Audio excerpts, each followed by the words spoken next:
Hey guys, back at you with another video here, picking up where I left off a couple days ago. I've been enjoying the Labor Day holiday weekend, and I've been catching up today on some of the stuff that I put off to the side so I can hang out with friends and family. Anyway, let me bring you up to speed on what I got going. So as you can see here, I started assembling the brake rotors. Just going through all the parts here. I don't have everything to do the rear brakes right now. Like obviously I don't have the rear end or anything like that, so I can't really mock those up. So I'm going to concentrate on the front wheels today. So basically, you follow these, their instructions. Basically, we got to pay attention to is how to safety wire the bolts and how to secure them so that they won't come flying off on you while you're going down the track.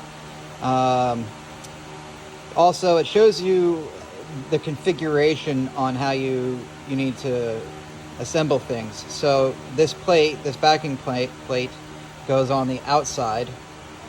As you can see here, that's kind of how we have it. I don't have all the bolts in yet. So then the bolt holes will be on the inside here, and then you put safety wire through these bolts, which are already pre-drilled to hold everything together. Make sure that again, they don't fall apart on you. Also has the torque specs right there, and give you the size of the bolt that you're using. So you want to make sure you adhere to those torque specs.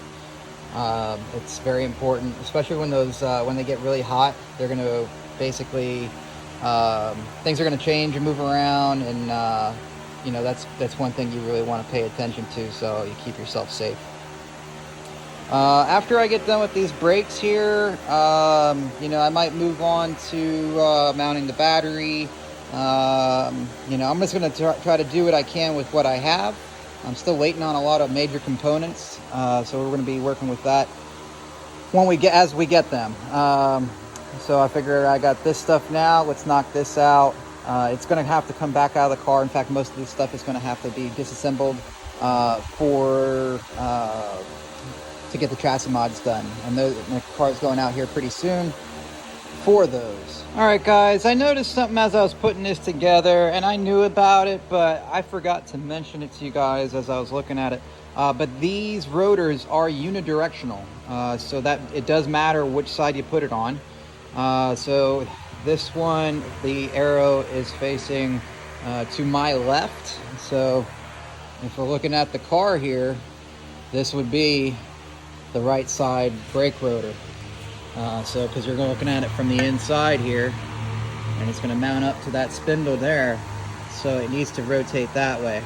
Now what I usually do to help myself remember to put it on the right corner is I'll lay it out there on the ground.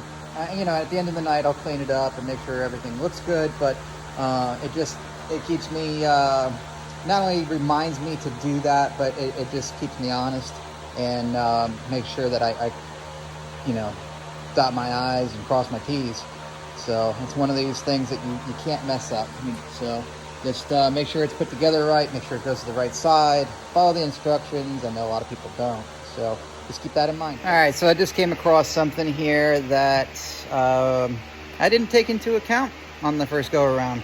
So I'm gonna have to do a little bit of rework on one of these bad boys. So I noticed that the beveled edge on this one I have facing this way.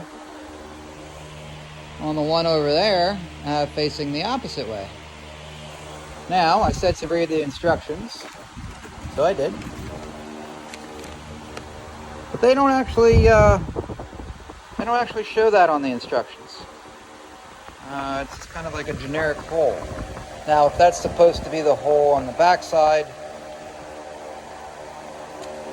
I don't know.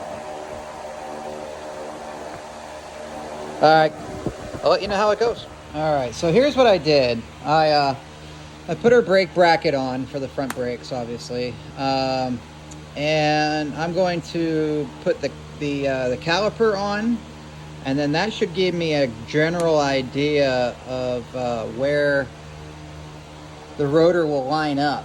And then that can tell me which way those bevels need to go on the adapter plate.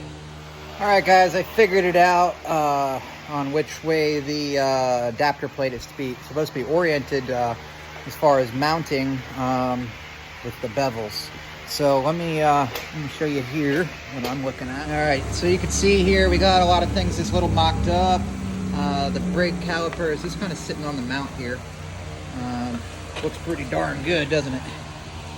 But anyway, that's just sitting on there. There's no bolts or anything.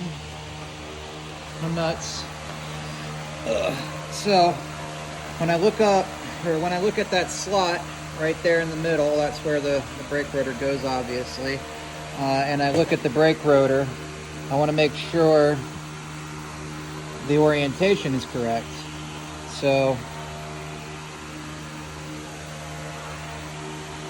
you see here, the brake rotor, rotates forward, so we have it facing away from us.